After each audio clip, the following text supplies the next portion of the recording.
अरे हाँ तो का हाल बा भाई लोग ठीक बानू। अरे हाँ बोलो भोजपुरी की ट्रेंडिंग स्टार। अरे हाँ अपन ट्रेंडिंग स्टार खेसारी लाल यादव के एक और ब्लास्ट मस्त भोजपुरी सॉन्ग रिलीज होकर जा रहल बा। जब गाना का टाइटल बा किरिया बाटे बलम। अरे हाँ वाला गाना कब तक होता कौन चैनल पर होता कौ तरीके रिलीज करल जाता गाना कैसन होकर बा गाना में काम के कैले बा पूरा फुल जानकारी मिली तो लोग के ये वाला वीडियो में।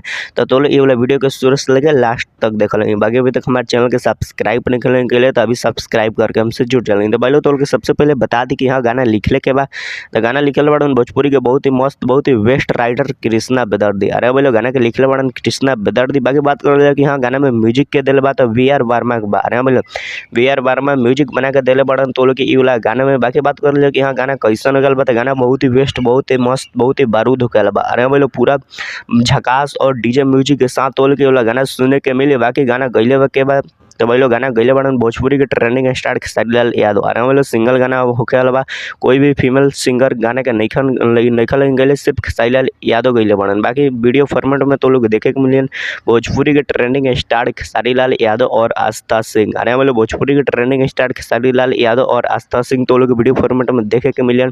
बाकी बात कर रहे कि यहाँ गाना कौन चैनल पर रिलीज होकर बा तो ग्लोबल म्यूजिक जंक्शन के यूट्यूब चैनल पर रिलीज होकर बा। अरे बोलो तो लोग ये वाला गाना क्रिया बाटे बोलम ये वाला गाना तो लोग ग्लोबल म्यूजिक जंक्शन के यूट्यूब चैनल पर रिलीज करल जाई। बाकी तो लोग बता दी कि हम गाना के कब तक रिलीज करल जाई। तो भाई लोग देख लेकिन ये वाला गाना के आज अरे आज ही रिलीज करल जात लखा यानी 22 अप्रैल के। लेकिन भाई लोग आज गाने के रोक दिया लगा काहे कि फोन से गाना आवत लखा और ये कंप्यूटर टाइप के हो जाए यही से करे के रोक दिया लखा।